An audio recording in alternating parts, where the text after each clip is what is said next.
হাসপাতালে এসেছিলেন সুস্থ হতে, চিকিৎসা শুরুর আগেই ফিরতে হলো নিথর দেহে। হাসপাতালের অব্যবস্থাপনার খেসারত দিলেন প্রাণ দিয়ে।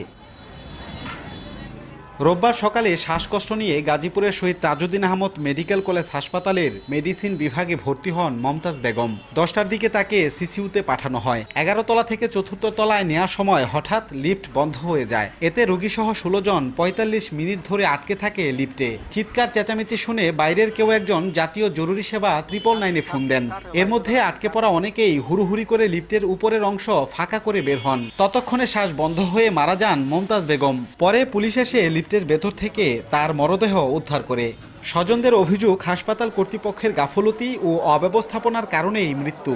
যদি 45 মিনিট এই কালক্ষেপণ না হইতো, রুগীকে আইসিইউতে নিয়ে আমরা সুস্থ করতে পারতাম। আমার মায়ের যদি ওই 3 মিনিট পরেই যে খুলছিল, তখন যদি এইভাবেই তো আমরা বাইরেছি, লিফট তো আর ঠিক করে নাই, এইভাবে যদি বাইর করতো না, আমার মা কিন্তু মারা যাইতো না।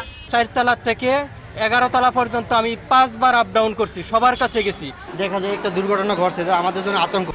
1, 2, 3 ঢাকায় জমি জিতে নিন 100% ক্যাশব্যাক সহ 20 কোটি টাকার পুরস্কার। মর্মান্তিক এই ঘটনায় 5 সদস্যের তদন্ত কমিটি করেই দায় এড়াতে ব্যস্ত হাসপাতাল কর্তৃপক্ষ। প্রাথমিকভাবে দাবি করেন যান্ত্রিক ত্রুটির কারণেই এমনটা হয়েছে। বিষয়টি আসলে কি ছিল, এটি তদন্ত ছাড়া ডিটেলস কিছু বলা যাবে না।